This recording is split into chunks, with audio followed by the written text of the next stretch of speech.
Hello and welcome to this week's Angela Ray Show. I hope that you all have had a great day. And of course, we're halfway through the work week. Some of you have only done 2 days of work this week because we started off with the observance of the 4th of July on the 5th of July, since the holiday fell on a Sunday. Want to give a special shout out to everyone who will be catching this broadcast on the replay. Thank you so much for hanging out with us. For those of you who will be catching the broadcast live, especially those of you in Facebook land, you know what to do. Go ahead and slide in those comments. Let me know, what did you have for the 4th of July? Whether you had barbecue ribs or you had some good old burnt hot dogs, some hamburgers, some turkey burgers, some black bean burgers, or something that was not like a burger at all. Even if you're vegan and you had a mushroom burger or one of those nice fried oyster mushrooms. I hear a lot of people say that those are a great substitute for fried chicken. Whatever you did on the, or if you just say, you know what, I don't celebrate the 4th of July, my sister. Hey, let me know that too. Go ahead and slide in those comments. As always, you know that we get the party started every week with our Ray of Motivation moment. And for tonight's Ray of Motivation moment, I just want to remind you to give people their flowers. Give people their flowers. In 1999, I had an opportunity to not only attend the National Black Theater Festival, but it was my first time that I was attending as a journalist. Had an opportunity to pitch this idea to write a feature article for a very small magazine.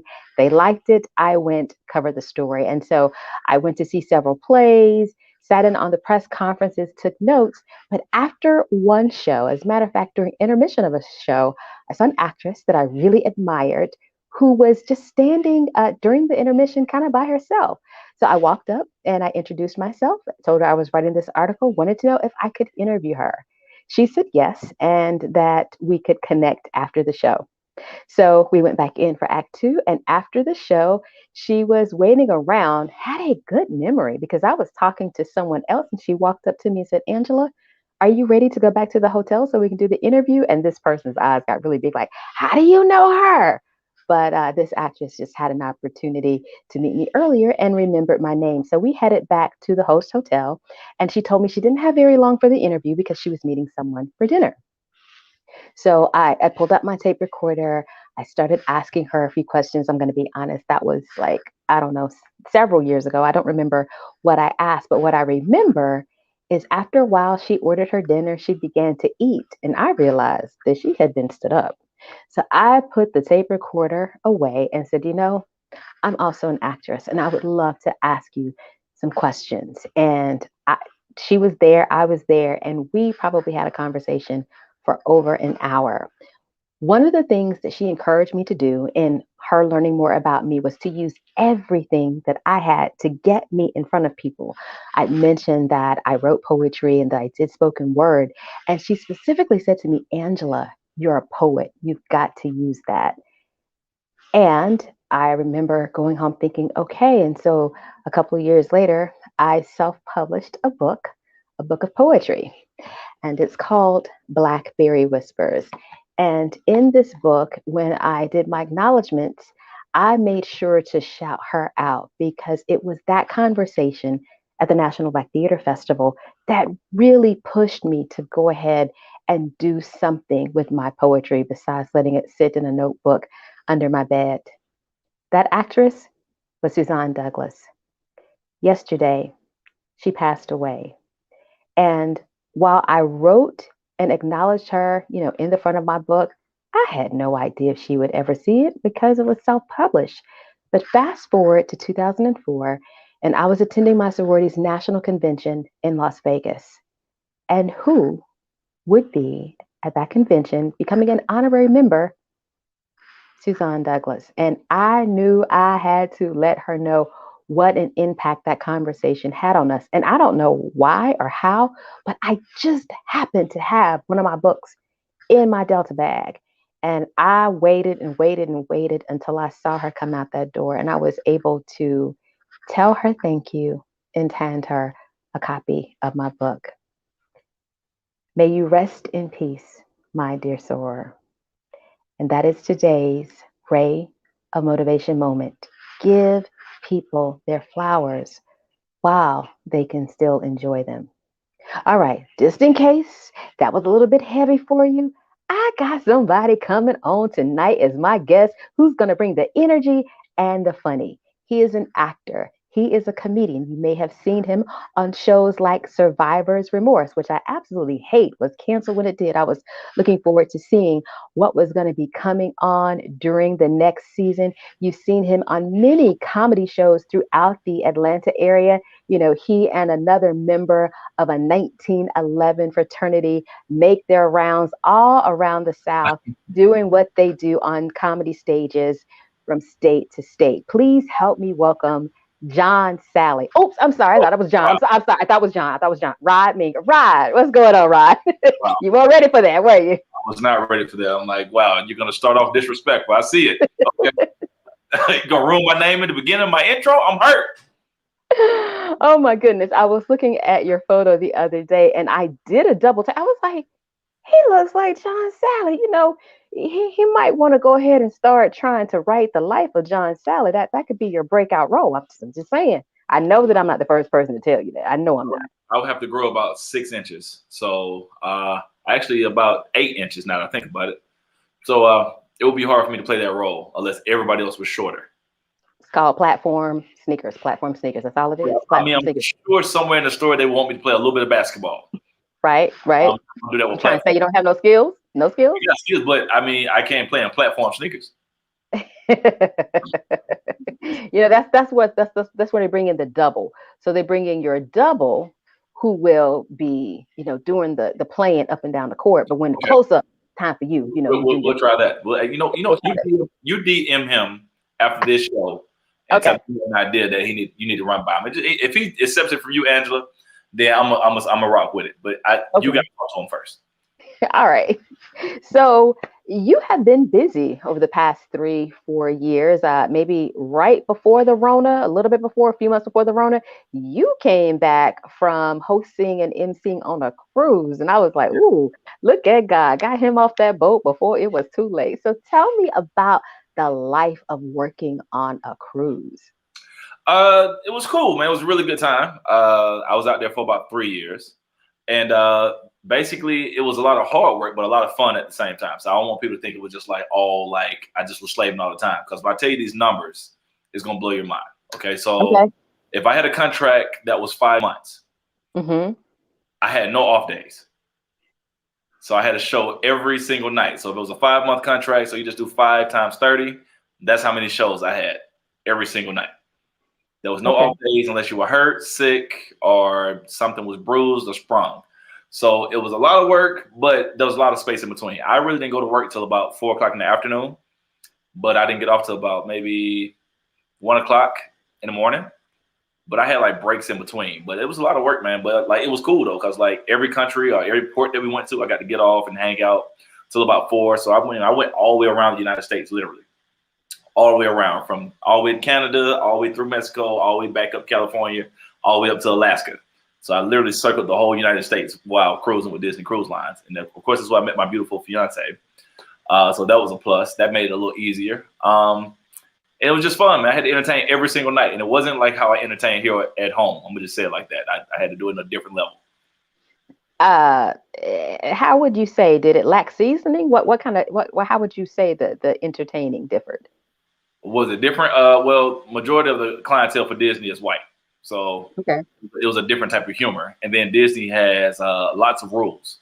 Couldn't talk about religion. You couldn't talk about ethnicities. You couldn't talk about politics. You couldn't talk about anybody in the audience. So it had like a lot of rules. So I had to kind of restructure my comedy set. You know what I mean? Like there was things I did talk about and that I had to kind of switch up. And then you had, let's just be realistic, that clientele was a lot of Disney nerds, which nothing's wrong with that. But so I had to write a lot of Disney jokes. So I had a lot of cartoon jokes and a lot of jokes about being on the ship or being on a Disney ship versus being on a Carnival ship. So I just had to switch it up. And I rose to the challenge. So it was cool. It was cool. It was a good time. And so now you are back on land, and you're touring again. I won't say like all over the United States, but I know you and Steve Brown, you all make your way to quite a few comedy clubs together. Yes. How did you all make that connection? Well, we both are graduates of Stillman College. So I didn't come up in entertainment wanting to do comedy. I actually, when I first got into entertainment, I only wanted to do theater. But I always seen Steve around. So when I was in college, Steve's a little older than me. So when I was in college, he was already on like Def Comedy Jam and Martin Lawrence First Amendment, and he was on Comic View. And back then, he was the opening act for Ricky Smiley.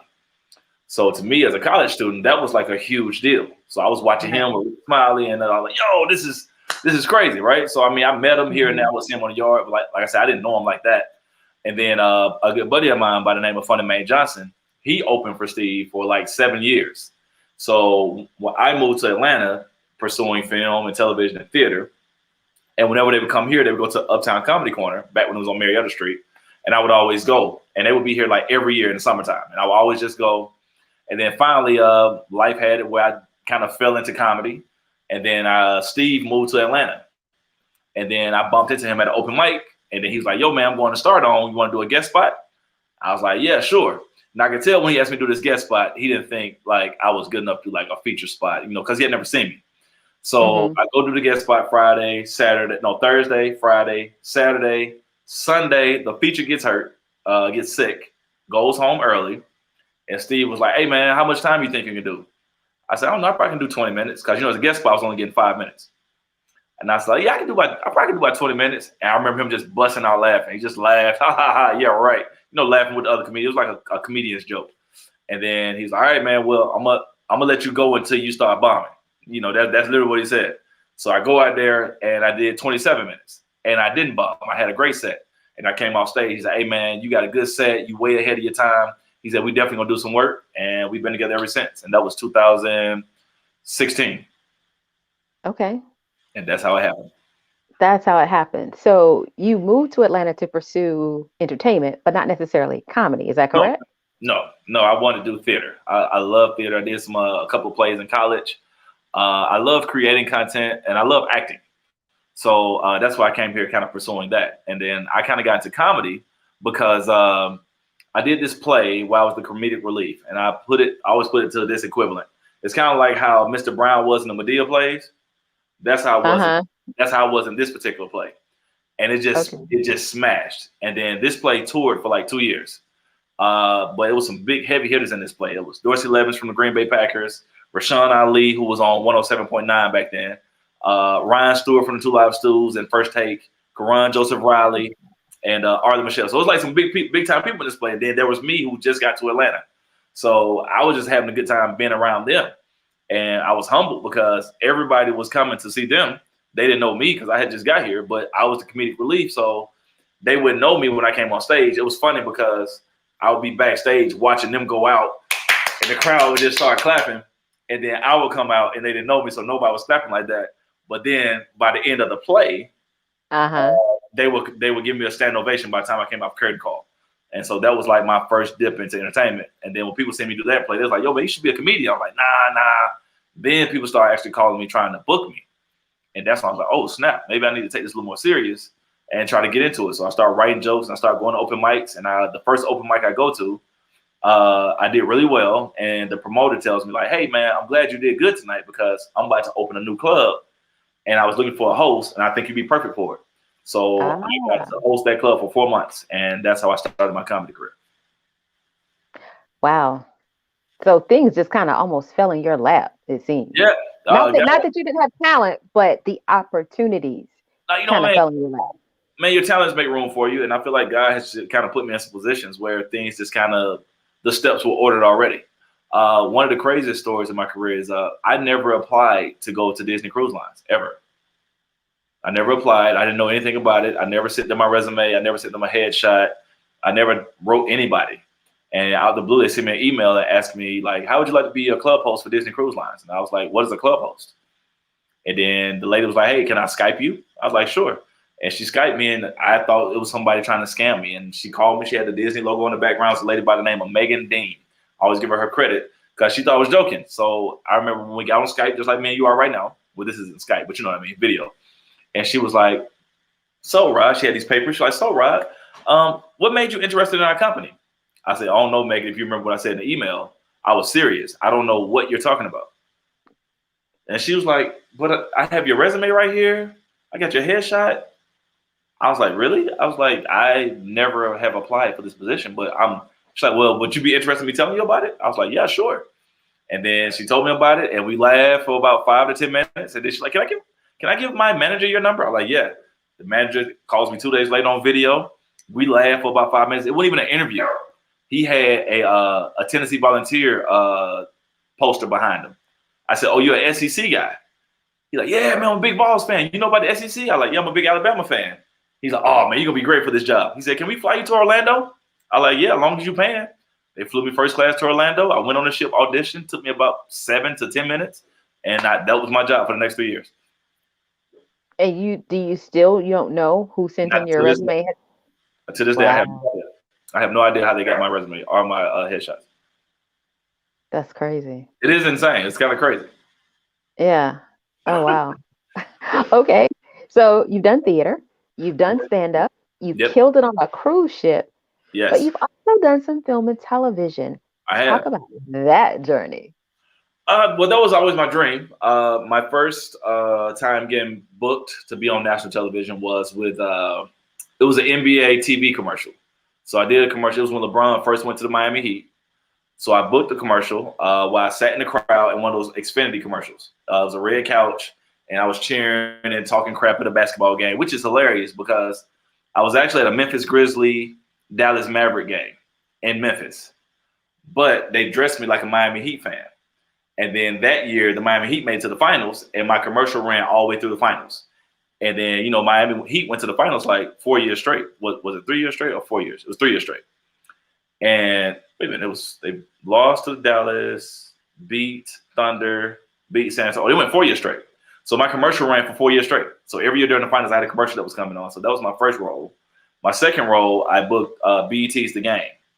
So I played a church usher on there, and that's when the game was still hot, not before like it went down. You know, back when everybody was like, "Yo, The Game," you know. So it was a big deal because it was like my favorite TV show, and then I booked it and I was on there, and then I just kind of started circulating. You know, I did a lot of plays here, so I started meeting some heavy hitters. You know, I became good friends with Terry J. Vaughn, and I took her acting class, and I did some independent films with her and her husband, Karan Joseph Riley, and then I did this play Torn, and I think just a lot of the right people were there. I mean, I got my first agent because she seen me on stage, which was Alpha Tyler was the casting director with Tyler Perry Studios back then. And she was at this play I did at a church. I was doing a play at a church, and she was in the crowd. So he's like, I don't know. I think you just got to stay ready so you're always ready. You know what I mean? Stay ready so you don't have to get ready. And I was prepared. So when the opportunity presents themselves, I'm ready to succeed. All right. So when you're not making people laugh, where you're not on the mic hosting, and when you're not trying to get that self-tape together, because that is the life of actors in the Southeast. It is. What do you do to wind down and take care of yourself and kind of rejuvenate, if you will? Well, I'm a big gym rat, so I'm always in the gym. I'm in the gym 4 to 5 times a week. So I love to ride the bike in there and lift weights, and that clears my mind. It's the only time my mind is clear. If I'm at home, I'm kind of scattered because I'm a content creator for YouTube, and I also have a content contract with Instagram. So those things are constantly in my brain. Okay, what can I do next? What can I do next? What can I do next? So I'm always trying to think of something new and creative, and then so going to the gym, and me and my lady, we love to watch binge watch old comedy shows like Modern Family, Family Guy, stuff like that. The Friends, The Office is one of my favorite shows. Of course, Martin. Even with Martin, I can't even watch it as much as I used to. I've watched it so much that I think I've spoiled it. Like it's just not the same anymore. Kind of like me and the Golden Girls. I think I know almost every episode. I watched one recently. I was like, wait a minute. How did I miss this? I've never seen this episode. But yeah. I can watch and quote every line in order. Like every episode is out of control. So do you remember the episode when Gina got her head stuck in the headboard? Absolutely. I know exactly what she had on. She had on the red robe. Okay. Yeah, I don't know what she had on, but so that's good. That's good. I came over there with the blowtorch, tried to blowtorch it, put the mask down. Pam came over there taking pictures. She put the big wig on, went to her meeting at work, all of that, man. I mean, I know all the Martin. I know all of it. All the Martins. That is funny. So what's coming up next, Rod? So I have a movie premiere tomorrow. I was in this movie called Bromates, which was produced and starring this young man by the name of Lonnie Smith. He got really popular online by starting a group called Fraternities. So I do that. That comes out tomorrow. So I'll be there. And then this month I do the Comedy Zone in Charlotte, North Carolina. I'm going to I think the Funny Bone in Arlington, Virginia. And then I'm also at the Stardome at the end of the month with Steve Brown. And then I have a movie coming out on Amazon Prime called Nice Guys Finish Last. So that's what's Oh, coming next. So it's pretty good. And then I have videos dropping on YouTube twice a week. So I always have okay. something on YouTube dropping.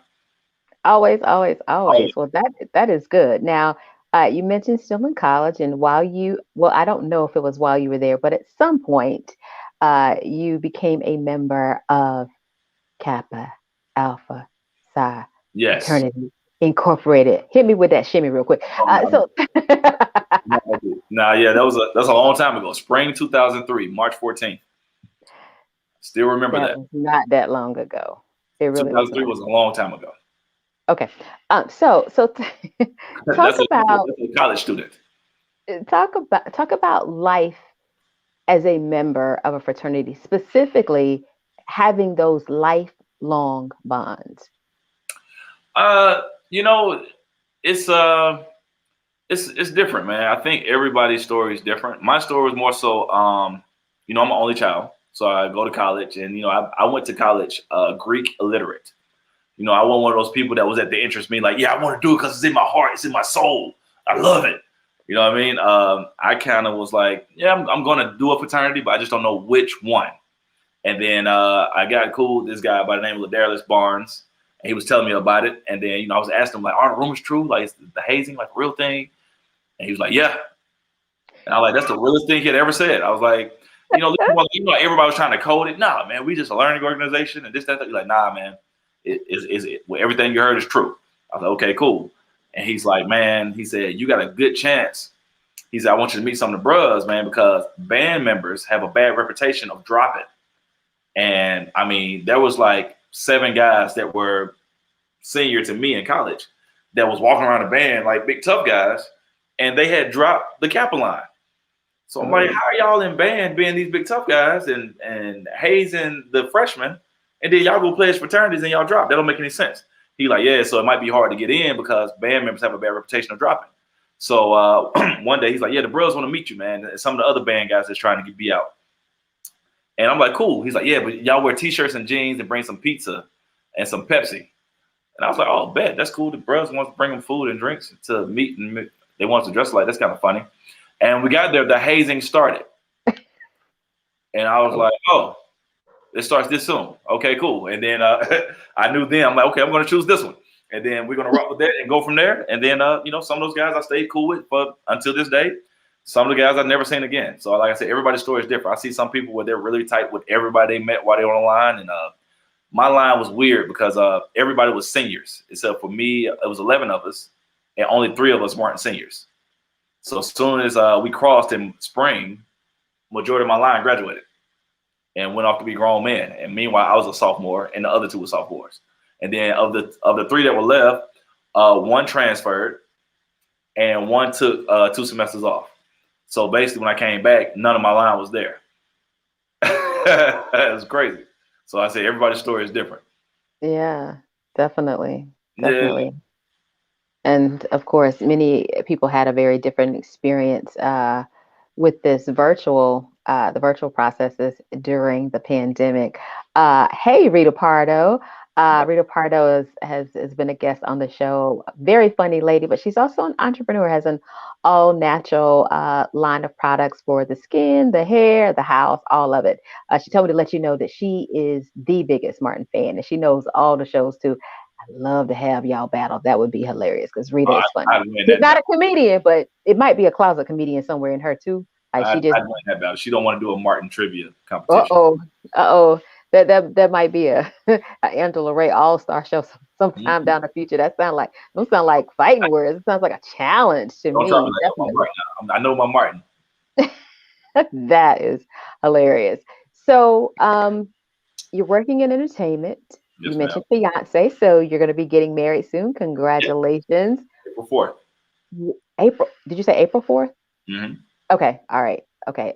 First, I heard April 4th, but in my mind, I was thinking April 1st. I was like, why are you trying to be funny? You don't get married on April 1st. That's April Fool's. But I got you. That's why I repeat. I was like, wait, what? Right. I was confused. Um, Okay. what in time you got projects coming up? Is there something that you aren't doing yet in entertainment that you want to sink your teeth into? Yes, I want to book a major motion picture. You know what I mean? I want to be in a feature film that comes out in theaters. So that's my ultimate goal. And I would love to have a really, really strong comedic role. And that's my goal. You know, I would love to pull a Tiffany Haddish on the industry. You know how, like, before you seen Girls Trip, you never say her name. And Right, when you seen Girls Trip, you never stop saying her name. And that's right. the impact I want to have. I feel like I have the comedic talents. I have the acting chops. I would love just the opportunity to just be in the perfect role. We always say I want to be in this type of movie, that type of movie. I don't want to say that. I just want to be in the perfect movie that sets me up to just go from there on and just have movie after role after role after role after role, just like the perfect role. It's almost like the perfect storm. You see Rita's comment right there. She Yeah, said, "You ain't ready." you know, light skin ball. First thing, I'm not light skinned. That's just my ring light shining in my face. I'm very brown. So we can tones together. Oh my gosh. Oh my gosh. That is hilarious. You mentioned that you're a YouTube content creator. Yeah, Is that just your own show? Because I know that you're also on K Devo's show as well. correct. Yeah, so yeah, the content I create is mine. I have a team of guys that work with me. A guy by the name of Demetrius Quinney and a guy by the name of Brian Westbrook.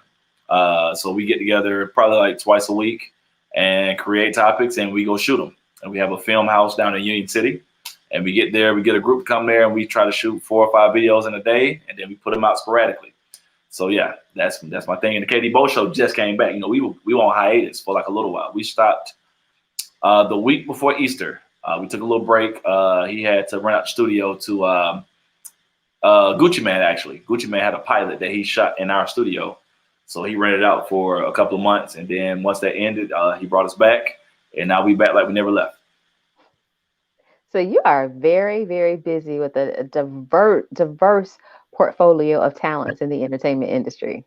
Yeah, it becomes a lot sometimes. I'm trying to balance it out. That's why my ultimate goal is to book a feature film that that pays a nice little check, and then Hmm. and it leads to some other things as well, where I can kind of chill out because I catch myself sometimes not home a lot. I'm home just in time to go to sleep, or even if I am off, I'm tired for like 48 hours. When you get close to 40, that tiredness will sneak up on your ass like quick. Like damn. I slept 8 hours. How am I still tired? You know what I'm saying? Like, I got so tired at one point, man. I was so booked last month. I went to the doctor just to get myself checked. Like, yo, man, check me out, make sure I'm cool. Because I was just exhausted for like 3 or 4 days straight at one point. And then they was just like, yo, you're not sleeping enough.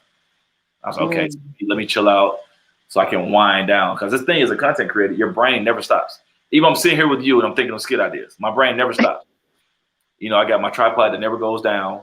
I know I shoot Sunday, so I know I have to confirm with the actors and the actresses that are going to be there to make sure that they're on time and what they need to wear. It's a lot, man. So your brain never stops, but it also affects you when you're trying to sleep because then Yeah.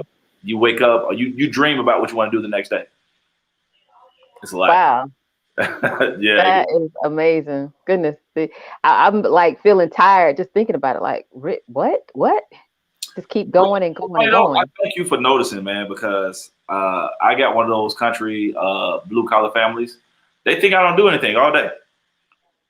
They talk about me, at the family dinners, like, man, he just lazy. He ain't doing nothing up there. I'm like, man, I outwork all of y'all. And you have no idea because I'm not boastful. I don't brag about what I'm doing or where I've been, but I got one of those families. If they don't see on TV every second, they think you just Hmm. made a bomb. And I just, I got to a certain age where I got tired of trying to explain it. So I just like, let them think what they think. They're not here. I'm not asking them for money or anything like that. I'm not trying to ask them can I stay at their house or anything. I don't know why they think the things that they think, but they do. Yeah, I have an ex who used to call me Tommy. He's like, you ain't got no job because Right. That's what it's yeah, he always calls me Tommy. Just sometimes it's hard to break down. Just like you said, just because you don't see me on right. television, there's voiceover work Yep. that you do. I mentioned during my Ray of Motivation moments that I have a book of poetry.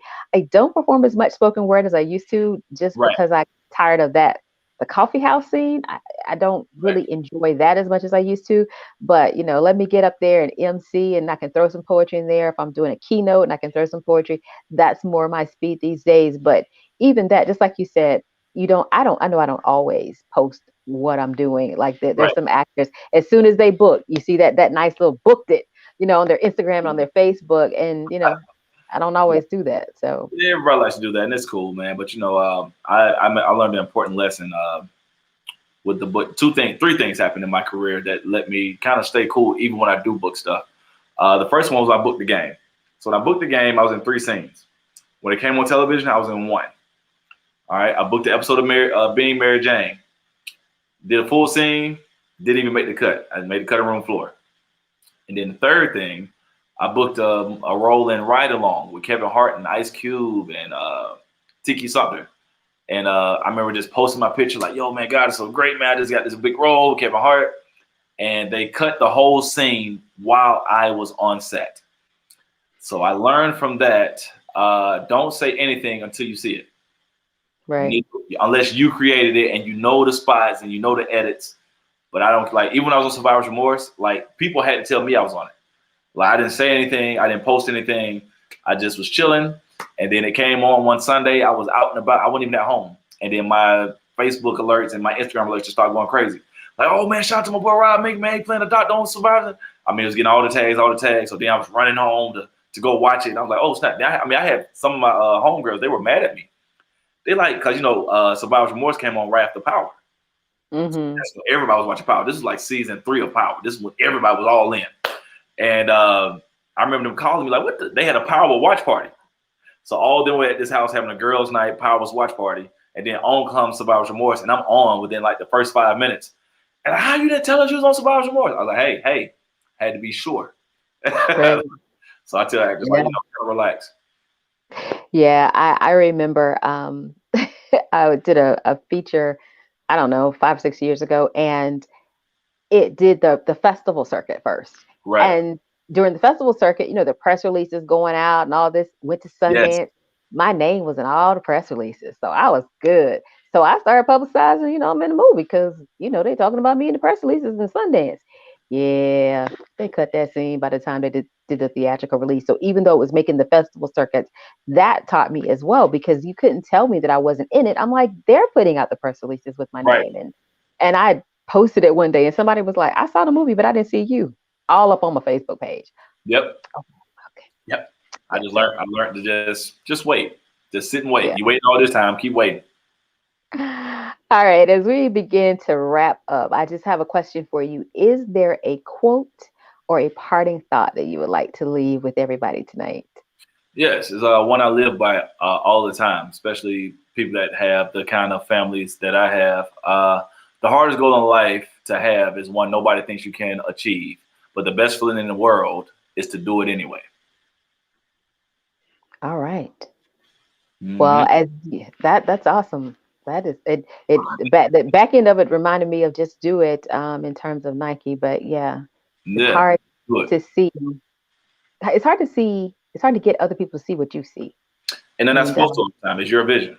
So Yeah. nobody has to see anything. I tell people when you're doing these things, I hear nobody has to believe you. Nobody has to believe you. How many people have proven their parents wrong? How many people have proven their brothers and sisters wrong? How many people have proven their aunts and uncles wrong and cousins wrong? Nobody has to believe you can do what you're gonna do, but you. I do all these things. I'm at the gym today and 2 guys walk up like, yo man, I be on your YouTube, bro. Boom, boom.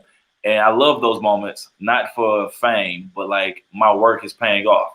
Because what he don't know is I moved to Atlanta with a family that believed I could be an entertainer at all, with the clothes in my trunk.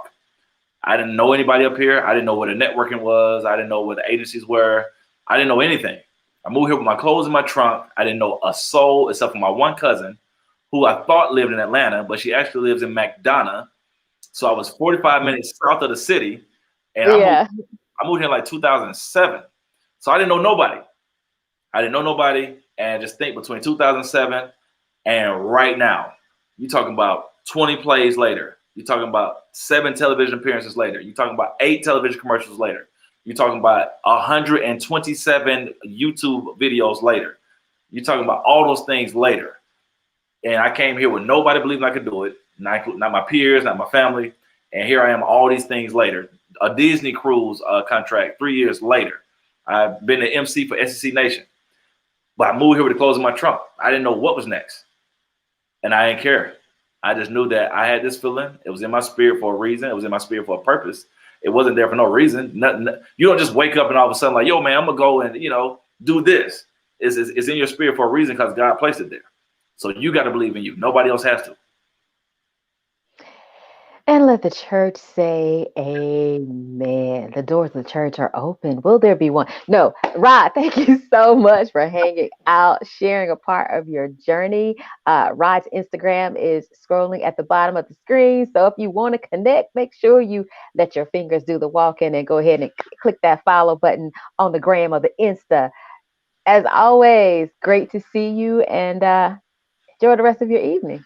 You too. I appreciate you. Thanks for having me on the platform. Hope everybody has a great night. Peace out. Well, that's it for this Wednesday edition of the Angela Ray Show. As always, I would like to remind you all of Ray of Motivation, number 54. Cleaning a mirror does not change the person who is reflected in it. Until next time, I encourage you all to go out and be the change. Have a great weekend, and I look forward to seeing you all next week.